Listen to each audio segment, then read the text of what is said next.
Good morning. Thank you very much for coming, especially 8 a.m. on the second day of a conference. Thank you to the organizers for not opening a free bar last night that ran till midnight, because then none of you would be here. It's really good for me.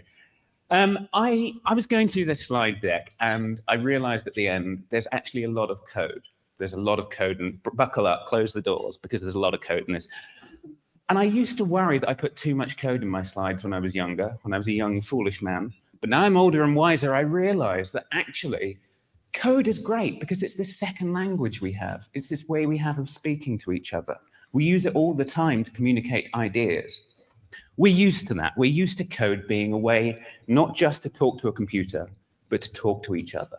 And we probably all think I should be a bit better at reading code rather than just throwing away and rewriting it. But we all speak in code. One thing I don't think we do so well as an industry is speak in types, because it's exactly the same idea that you can communicate ideas with code, but types let you communicate ideas on a much more abstract level. And sometimes that can be incredibly clear and incisive if we let it be, if we choose languages that enable this kind of expression, and if we demand of our languages that they give us this kind of expression. So I'm going to talk about types and how they let you talk to people. Before I do that, I have to put in a disclaimer. Normally, when anyone talks about type systems, it quickly descends into a flame war about static and dynamic typing, in which someone says, you write programs that aren't correct. No, you don't allow me to write programs that would be correct if your type system didn't get in the way. This is not that talk. This isn't even really a talk about what happens at runtime. This is just a talk about how types communicate to you. And by virtue of the compiler having checked them, you know for a fact that the things they say are right. They are correct. This is a wonderful thing about types. They are the only form of documentation that will still be correct after you leave the company. Because they're the only form that will actually get updated year on year. So I want to talk about how type systems can help you communicate not just with a computer and not just about arguing with a computer about correctness, but how they help you communicate with the rest of your team.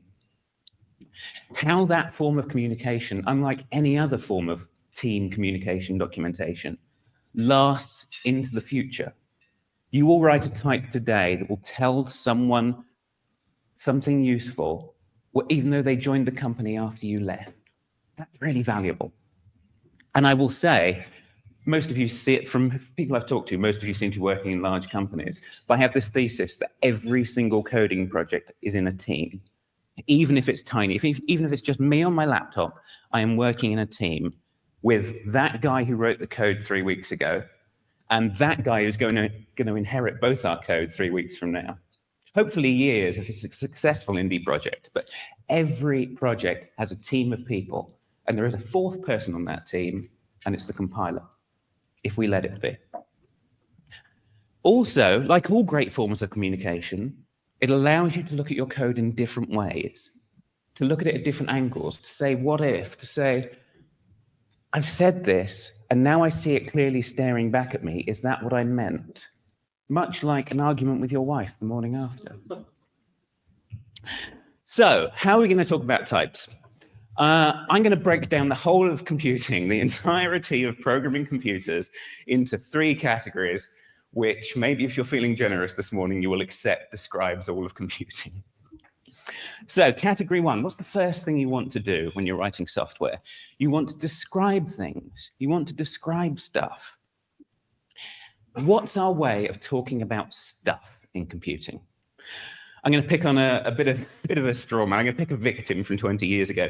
The way we describe stuff, the way we describe data, is absolutely not this. This was soap. Soap didn't survive, and I think those of us who remember soap are pretty glad it didn't. It definitely, what it does well, is it definitely describes data.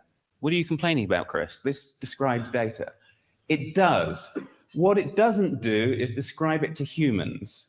The fact that this is text is just a sop for debugging. Really, this is binary. It might as well be. No one's meant to write this. No one's meant to read it. It describes data to a computer, but it is actively hostile to humans. And I'm glad it's dead. And I can say that because I can speak ill of the dead when it's programs.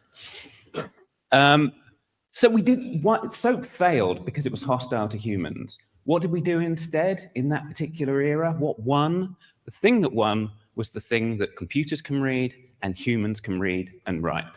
JSON. JSON won that war, even though Microsoft at the time were convinced that SOAP would. And the reason JSON won is because it's friendly to computers and humans. Anyone can read this, anyone can write this. It describes things brilliantly. It completely won the war. What's wrong with it is it doesn't actually describe data. What JSON does is specify particular examples of data. If you look at this JSON, you know there's an order with an order code 1. I've just opened this online shop. That was our first customer. The value of 315, the payment method of Visa. Is the payment method allowed to be Amex? Is it allowed to be cash? Bitcoin? IOU? Is it always present or is it sometimes null? I could give you 1 million of these JSON objects and you still wouldn't be sure. Because these are just specific pieces of data. It's not really a way of describing what the shape that data has. Let me pick on one more thing. I'm picking on Java here, which is getting harder and harder to do every year, I'm proud to say of them. But for a long while, this was a point of almost religion in our industry, that this was the way you describe data because you didn't describe data. In the really early days of Java, to describe data alone was a sin. Data only exists as something with methods, right? An object must contain data and methods. What do they call it? When you just tried to describe data, they said you were writing an anemic class and you were a bad person and you must be sent back to the OO camps to relearn Java-style OO. This is massively improved with records. That religion died, and we realized that actually being able to describe data is a useful thing. Things got better because we recognize that describing data in isolation is a good thing. I would like to tell you about another way of describing data, which to my mind, and I'm going to try and convince you, is the best, clearest, and most succinct way of describing data I have personally encountered in my career. There are a few reasons it's not popular, but I think one of the main ones is it has a horrific and terrifying name. It's called algebraic data types. Some of you will love math, the rest of you may flinch. Stay with me. Algebraic data types are great and they are simple, and we are this close to having them as a general idea in our industry. And they consist of 2 and a bit things. The first thing is something every language has, right, which is called a product type. Your language will either call this a record, or it will call it a struct, or some variation of that if you're using a typed language. And all it says is you can build a new type by adding types together. So in this example, an order is an order ID, which is a string, and a value, which is an integer, and a payment method, which is a string, right? You can AND types together to create a new type. If you're curious about this, the reason that gets called a product type is you want to know how many possible values there are.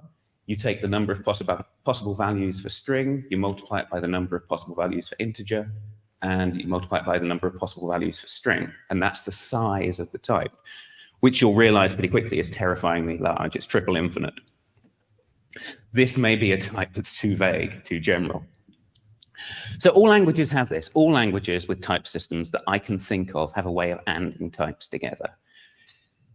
If you pause long enough to think about ANDing types together, you will naturally start to wonder, what about ORing types together?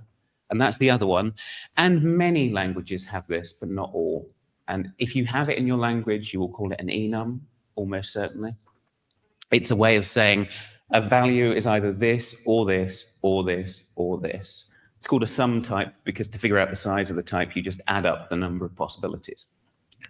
I've picked here as an example clothing size, small, medium, large, extra large. Almost every programming book, Teach Yourself Programming in 24 Hours, picks clubs, hearts, spades, diamonds, which I mentioned because we've got a magician putting his thumbs up in a crowd. Right, so those are the 2 things, right? You can add types together and you can multiply types together. The only thing you need to do, the mental leap for algebraic data types from that, is to be able to mix them together freely. And most languages fall down here, and it's a real shame because the expressive power of being able to and or types together freely is incredible. Have a look at this code, right? I'm describing a type that's the core of our system. It's an order response, which can be either the purchase was successful, or the payment failed, or we had a network error. This is what, this looks like about 11 lines of code. But I can look at that and say, okay, so we're dealing with orders, sure.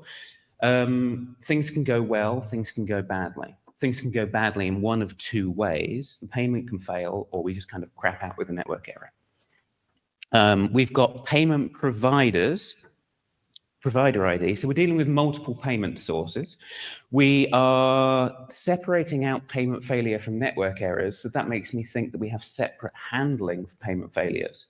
Are we perhaps hoping to give better feedback to the user in that case? I would hope so.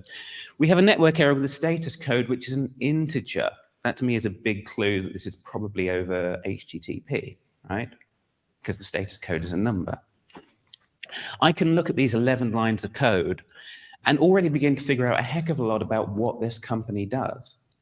I think that's a very expressive way of saying what we do and what goes badly and what we want to recover from and what we don't think we can recover from. That's a very expressive type. And that's information about the company I will not get from JSON. Not really. Certainly won't get it from SOAP. And I don't think I get it from a Java bean either, because there's too much noise around it. Let me show you another example to drive this home. And this is a real world example on some code I worked on a few years back. Right. The events in our system. I'm going to describe the events in our system, that in one place. That in itself is very useful. You can load heat map items, and you get an array of heat map items, right? You can move the camera to a new latitude and longitude. You can toggle showing heat maps. And then there's some other stuff. And then there's a whole payment thing, begin payment, payment recorded, payment complete or error with Stripe. I think you can look at this, even like with the syntax being unfamiliar, and make some very educated guesses about what this company did. They sold commercial property data, like you're trying to buy a store and you can see a heat map of footfall in that area. Very useful thing. But you can see from this that that's the shape of the code you're going to have to write from one data type. You're going to have to involve map systems. You're going to have to involve the mouse. You only got to worry about Stripe, but there's a whole workflow encoded in there about how we deal with Stripe moving us through the whole payment process. I think that's actually telling you not just a lot about the code, but about the business case, what the company does, and what you as a programmer will be required to do to make the system work. And I have found many times, as the rarest of all Pokemon, a contracting Haskell programmer, that the first thing you do on day one when you go into a company with a Haskell code base is you look at the data types, because that's going to tell you a wealth of information about what people want to do with what. So I think that's a fundamental thing, and we are this close to having it in our languages. And I know, I kind of hope that Java's going to adopt this. It's moving so fast into good ideas. I hope I can gradually, 200 people at a time, convince the world to convince Java to adopt the free combination of structs and enums. That's all it is. So that's part one of the whole of programming. Part two of the whole of programming, what do you want to do once you've got some data? You want to describe the relationships between bits of data, which you might call functions. Bear with me on that if that's a jump. So in order to teach you about this, I want to teach you some syntax. The doors are locked on both sides.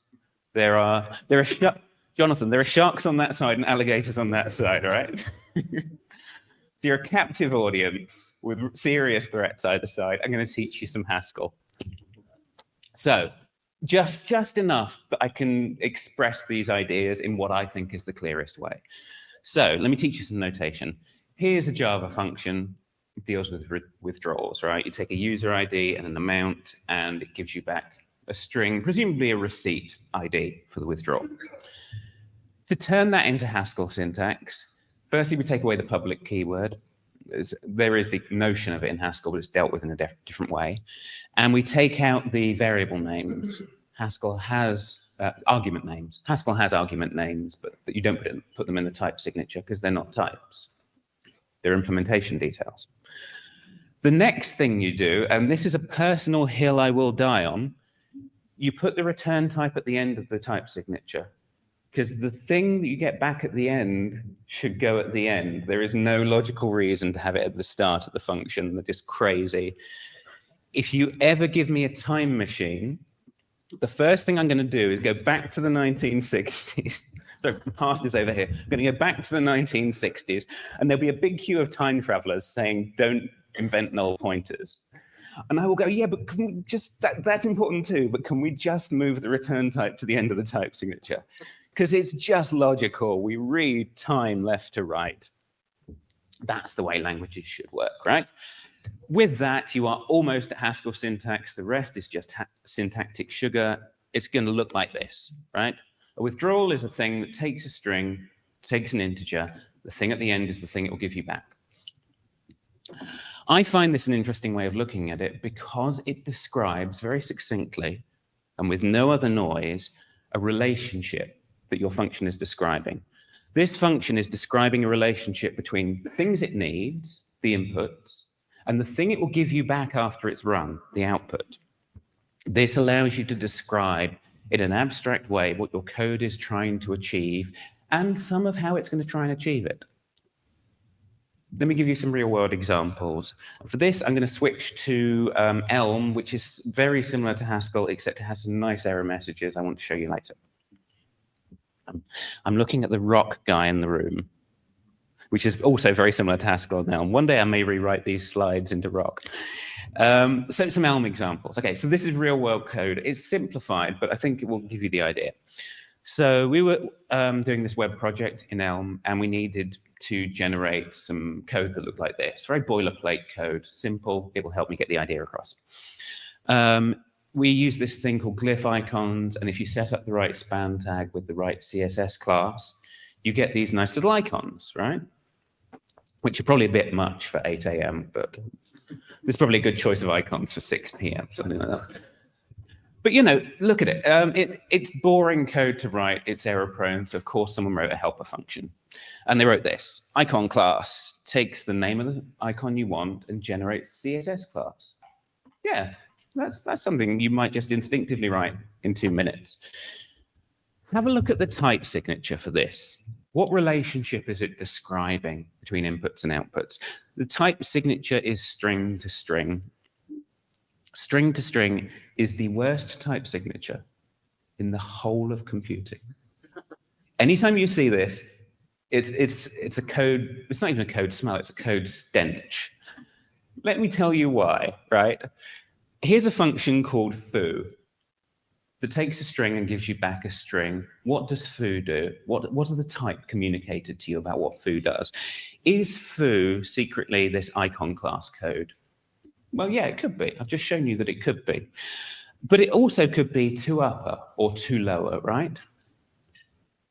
Actually, it could be reverse or abbreviate. There are a lot of things this could. Actually, it's a lot worse than that. It's worse than just string manipulation functions. String to string is the type signature of ChatGPT. So this is almost any artificial conversation you can have. Do you know what? It's worse than that. String to string is actually the type signature of a Turing machine, which means that foo could be literally any computable function, from to upper to enterprise-ready platform for selling fish. I don't know. So anytime you see a type signature string to string, it is telling you, I am the vaguest piece of code you will ever encounter. And you can kind of predict these things are going to break. And I saw that code.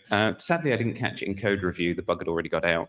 But I saw that code, and I knew we were going to get problems. And I can predict, with a bit of experience, what kind of problems you're going to get with this code. The first is people are going to call it with the wrong input string. They're going to make a typo. Things are going to go wrong. And I think if you do user rather than user, I think it's blank or... Yeah, it's blank. Let's say it's blank. Just leave it at that. If you could make that noise happen at the end, that'd be really good for me again. course, people are going to call it with the wrong thing because they can literally call it with anything. The other thing that happens, which is frankly worse, because but it's so easy to happen. String to string, you can end up doing this. You call it once, and then you forget you've called it once in scope, and you call it again, and what you end up with is this gobbledygook because the input matches the output type. So you can just call it in a loop and get complete nonsense. And not only could I predict those problems, but you can kind of see it coming from this type signature. String to string is the everything function. The solution, as with all things that are too vague, is to be more specific, right? This should tell you the relationship between what it needs and what it actually does. With a type signature, something like this. I take an icon and I'll give you back HTML, and that's the way this should go. So we rewrote it. We defined very cheaply, because algebraic data types are cheap, we defined the type of icons you'd want. It's easy to write. It's almost as easy to write as just using the string to string function. It's easy to extend if we need more, because it's like the syntax is so lightweight, we can easily express this idea of the kind of icons we need. And then you write a function like this that's pretty straightforward, and you end up with a function that is very hard to call incorrectly. It's very hard to misuse, because the type signature does this wonderful thing. You can just look at the abstract relationship between the kinds of things it's dealing with, see the structure of the code, and see problems, see flags up where things are going wrong, and I think helps you to begin to think about how to solve that problem, structure the solution, just by saying, this is the scope of my function, infinity to infinity, or 3 specific inputs to 1 specific kind of output. Clarifies your scope. Let me give you another example. This is from the same code base. This is another real world example. So we did things that nearly every single page web app would do. We need to decode the URI after the domain name, right? This code takes, if it's /account, we're going to show you the account page, account settings, you go to settings and so on, right? If you've done any front-end programming or web programming in general, you've probably written this code or some variation of it yourself. The type signature of this is also string to string. You should feel like cat's claws going down a chalkboard when you see that. But this is an example where vagueness is correct, because the user literally can write any string after the slash. It's correct to say we take a string, but it's not right that we emit a string. What we should be doing is something more like this. We define the types of pages we can support, and we say, we're going from string to view. Now I look at this type signature and I say, okay, so the job of this type signature is to go from infinity down to 4 possible options. Just by looking at the types, I can see that's whatever the implementation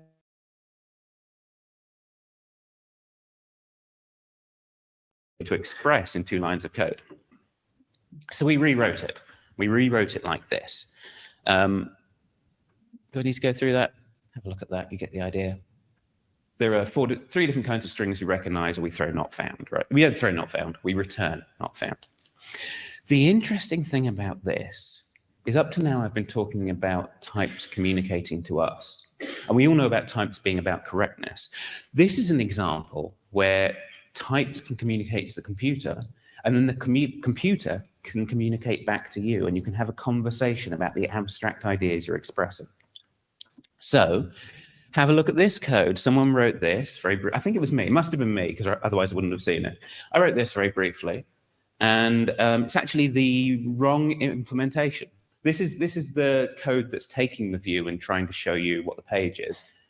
There's a problem with this. I don't know if anyone can see it straight away. I wrote it. I didn't see it straight. One person at least can see it straight away, but I don't need to, because I've told the computer about my domain. It can communicate back to me.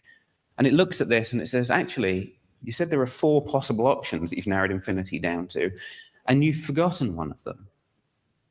You didn't handle the not found case.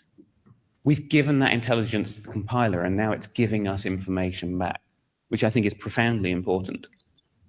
I showed this to someone once, and they said, well, you should have just been a more disciplined programmer. And I do kind of agree. I mean, there's no future in computing unless you can be disciplined. But humans are fallible. and computers are exhausted, and they are relentlessly disciplined. Discipline is the one thing they do really well. They're almost draining in how disciplined they are. If we teach them, if we offload that work of being disciplined to computers, then we save ourselves an awful lot of work. They become friends rather than adversaries. Machines are dumb, but they're very thorough, far more thorough than even the most disciplined programmer. Let me show you another thing that relationships between code can talk about. Let me show you this. I wrote some other code. It was also in this project. I wrote a simple helper for showing errors to the user, right? Something you're probably going to need in most single-page web apps. If we get an error, give me a title to describe the error and give me the HTTP error, and I'll render some HTML. Great. Another thing you can do once you've started to teach the machine about your types and your domains, and the machine starts to talk back to you about it, is you can ask a really interesting question. You can ask of the compiler, what do you think the type signature is? What do you think the relationship between the inputs and outputs is? And it can answer in a way that's, you could ask this of ChatGPT these days, but the compiler can answer in a way that's 100% correct, guaranteed, and I think that's valuable. So I did this. I just commented out the type signature, and I asked the computer to compile the code, and it will tell me what it thinks the type signature is. And its answer is, this code takes a string and a variable, a something, and returns HTML. Like that. And I thought about this, and I thought, yeah, if I look at my code, there's nothing about this code that requires the error to be HTTP. This can render anything that you can turn into a string. This is actually much more generic code than I thought. And this is something I do all the time when I'm writing functional programming. When I'm writing code in a language that supports this style, I will write some code and I will comment out the type signature, and I will ask the computer to tell me the type signature. And it will often surprise me by saying, the thing you've written is more generally useful and more abstract than you thought. And I will think, do I want that? Have I just created a new useful utility, or am I being too vague? I'm having a conversation with a compiler. And I realized I actually like this. I like this change, but the name of the code is wrong. This isn't really an error view. This is a just general debugging view. This is something that allows me to show stuff that I'm worried about to the front end. If we teach a compiler about our domain in a succinct, easy way, it can start becoming our assistant in the way we code, rather than the compiler being something that punches you in the face until you get it right. I think that in itself would be a wonderful step forward. There are languages that make you feel like the compiler's on your side. That would be a great thing to adopt generally. My rock friend is nodding firmly. He's already in the church. Praise be. Okay, so we're now, believe it or not, we're now 2/3 of the way through the whole of programming from a certain point of view. And that's what I'm here to give you, a certain point of view. These two ideas so far are to varying degrees percolating into languages. The third one is my hope that we go further. This is you probably can't quite do this in your language today, but I hope you start knocking on Oracle's door and demanding features like this, because I think it's really powerful. The other thing we want to do, as well as describing stuff and the relationship between stuff, is we want to describe the context in which stuff occurs. So let me show you some code for this. I've got 3 functions here, right? One's called showGreeting, takes a user, returns a string. It's probably going to say, hello, Jonathan. I've got a fetchUser function, takes a user ID, returns a user. And I've got a createInvoice function, takes an order ID and a user ID and returns a PDF. I think looking at this code, you can probably make some educated guesses about the implementation. You're all seasoned programmers, and no one who's not a seasoned programmer will admit they're not at this point. No one's going to raise their hand in this room. So showGreeting, user to string, is probably some kind of formatting thing. I might expect to see some HTML tags or a printf. fetchUser, I've got a user ID and it returns a user. I bet this is either select star from user where user ID equals, or it's get/user/user ID. It's going to be one of those two, isn't it? Experience tells me. Create invoice. This doesn't have enough information to create an interesting PDF, so this is going to go and do some lookups. What if we could encode my intuition about what kind of functions these are going to be in the type signature? We can teach the compiler about my vague sense of what kind of code we're dealing with. And then we could start to mine that intelligence back from the compiler. There are ways to do it, and here is a way to do it. In some languages, you get to be able to say, I've got a withdrawal, takes a user ID, takes an amount, and it will give you back a withdrawal ID, provided you run it in the context of database access. This is a way of encoding this idea of this code needs to be able to access the database to run. And that's a valuable idea. If we took that idea to the code I just showed you, the 3 examples, I can look at show greeting. That doesn't have a context. That is going to be a pure function, just a function that turns the user into a string. Fetch user, yeah, my instincts, it turns out, were roughly right. This is an HTTP request. And now I know it for sure, and I've compiled it, so I know this documentation is accurate. I've got a pretty good idea about what the implementation is without even looking at it. Create invoice needs access to a database. So if we could encode the context in which code is running in our type signatures, we would start to reveal something of the structure of the code without even going beyond the abstract level. We'd start to reveal the dependencies that this code needs, right? What is it going to need to actually execute? What's its impact radius? It also reveals the absence of dependencies. Show greeting is called a pure function because it doesn't need anything except its input to generate its output. This information becomes more valuable when you know that it's compiled, so that your documentation is not wishful thinking or something someone wrote 6 months ago. It's up to date, it's true. And when you get a true statement about your code that's abstract and succinct, then it's worth analyzing. So let's analyze one of these. I'm going to pick on create invoice as my example, right? This takes an order ID and a user ID and generates a PDF, provided it has access to a database. Okay, I can start to see how that's going to work. That's going to do 2 select stars where ID equals, right? It's weirdly, I feel like this code is punching above its weight somehow. I feel like it's doing there's something weird here, and I can just see this from the type signature. What is it about databases that implies PDFs? Or PDFs that implies databases? Nothing. They're 2 very complex fields in their own way, and they've been mushed together in one seemingly innocent type signature. And this worries me. This stands out at me. I've been told my whole career that we should decouple things, but I've never been told how to spot opportunities for decoupling until I started to see things like this. I see 2 very complex domains shoved in one line. I start to worry. I can think of better ways to write this. How about we rewrite this code as, for starters, how about we say there's nothing about generating a PDF that should have write access to a database? That kind of scares me. We shouldn't be able to write the database in an invoice generator. Generally, if we ever do, that feels like we're adding yet another domain of writing receipts back or something. How about we change this to a context that just needs to read from the database? That would be a simple enhancement. I'm going to get to a larger one. But a simple enhancement would be, I just need the ability to read from the database. We can do this in languages that support this kind of expression. We can do this.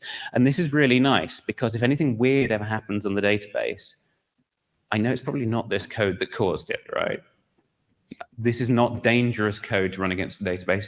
This is also code that would happily run against a read-only database now. And I know for a fact, I don't need to audit the code. I don't need to test it.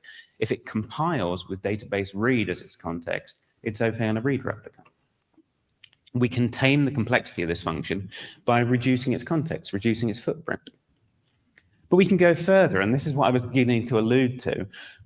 these two domains of database reading and PDFs, they are tightly coupled, and we can tease them apart.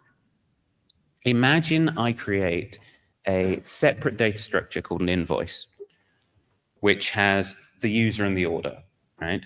And now I split my function into two domains, something that goes to the database and gets me the data I need to generate a PDF, and something that takes just the data and generates the file. Why is this good? Because I look at the complexity of these two later functions and I realize something very interesting. Fetch invoice takes two user ID, takes two identifiers and returns 2 bits of data. You probably already know how to write this code. You probably know that this code is going to be written once and hardly ever change. This is very simple code to write. And it's very static code. I'll probably write my 2 select stars and that code will remain static for the lifetime of the project. There's a good chance of that. But it's also terrible to test. Anything that involves setting up a database is a misery to test, right? So it's easy to write, doesn't change much, but it's miserable to test. Create invoice has exactly the opposite properties.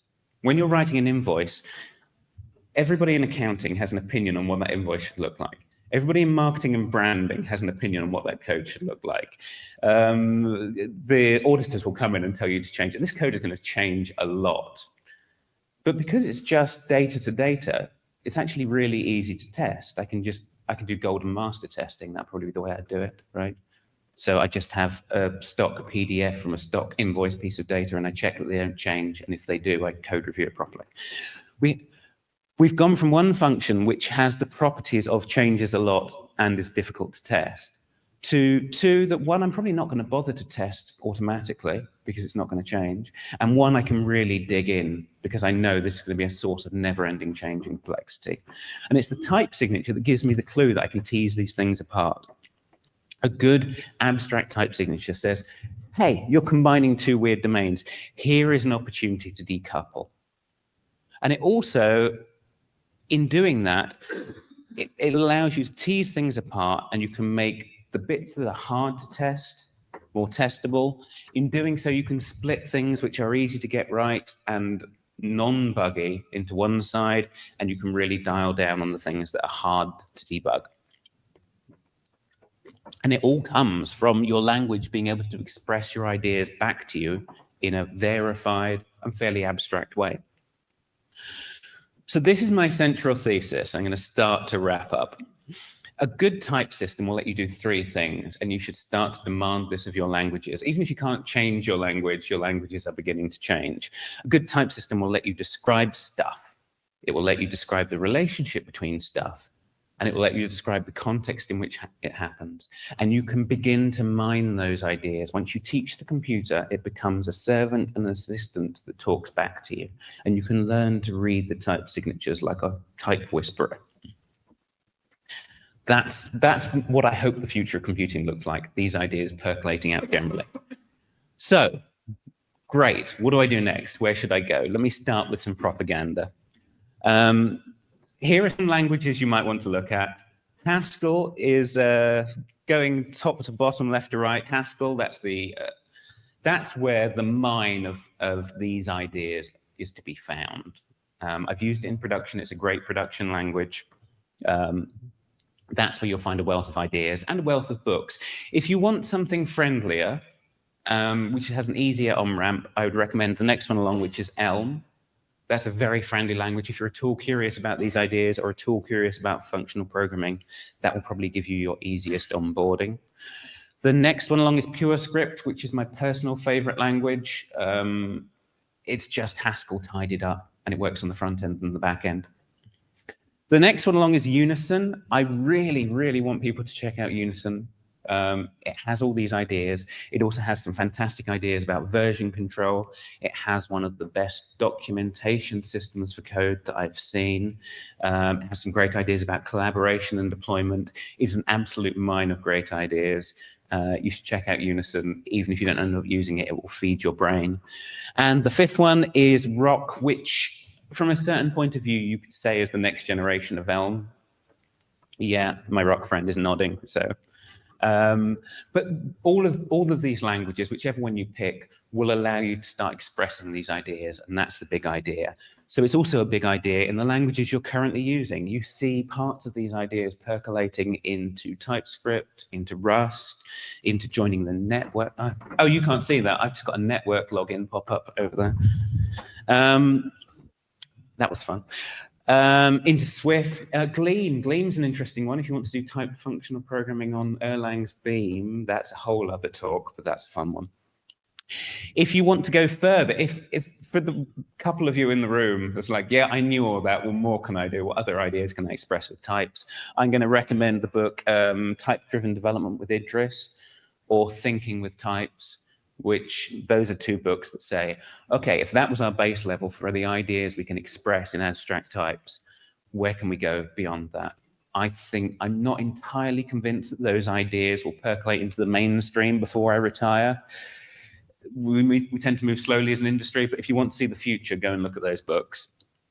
But you can also start to use these ideas at work. You really can. If you get the bug of looking at type signatures and saying, yeah, but what is this actually saying to me? You will start to mine a lot of information. So I hope you do that when you go back to the office. And there I will leave it. Thank you.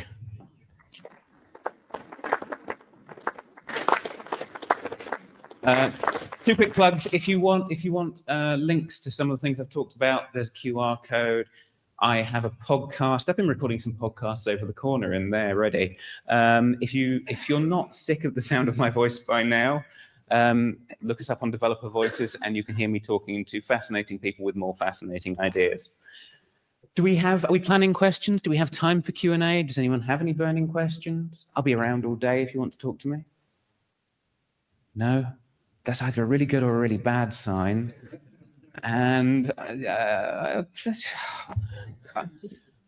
got teenage kids, so I was about to say I've got teenage kids, so I'm going to take it as a good sign because I need occasional positive bits of feedback. Do you see state machines getting into the type system?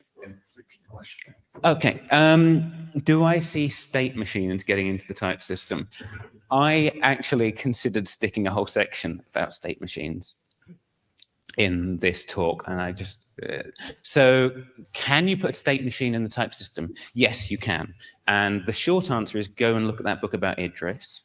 Idris, I think, is leading the way on how we might put state machines into type systems. And you're going to find a thing called dependent types. And someone's going to tell you that dependent types are types where the type can only be consumed once. So the compiler checks that any value that's passed gets used up exactly once. This is a terribly boring way to describe what it is. It's correct, but what it doesn't tell you is that dependent types are the first way I've seen, I think the first way we've invented, of teaching a compiler about the notion of time. The notion that this happens first, and then that must happen, and then that must happen. Good example is you're writing seal the cargo bay doors code, right? You can't close the cargo bay doors until they're open. You can't open them until they're closed, right? No language lets you express in type signatures the idea that things must happen before or after other things. And if you have a type system that lets you do that to express time, then Idris will show you that you can start to express state machines, and you can check that you've transitioned between states in the right order. Which in the code example I had, right, it's like Stripe. We have payment begin, payment complete, payment receipt recorded, right? But no way of encoding that those three things must happen in a specific order. So yeah, Idris is where that mine is to be found. Anyone else? Oh, we got one over here, Michael.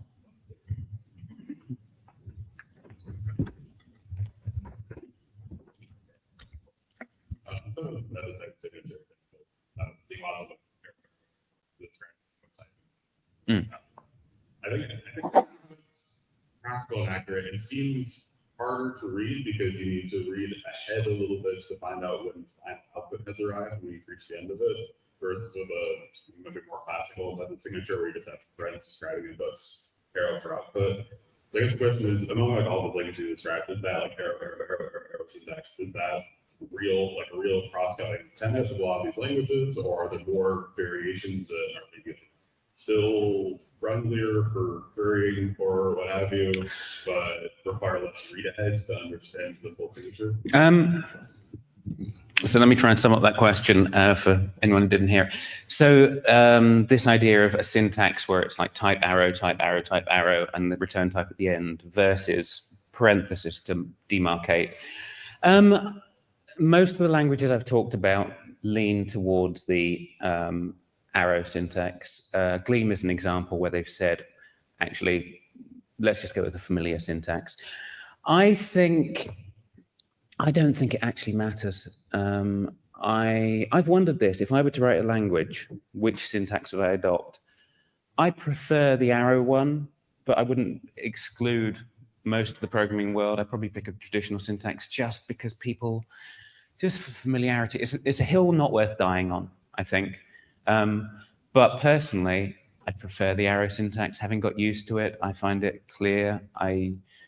I don't actually feel the need for a special syntax to mark input parameters and output parameters. The output's the one at the end. A while back, I really got into Lisp, and Lisp really taught me that syntax doesn't matter, but less is more.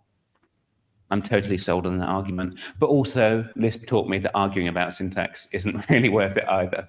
So.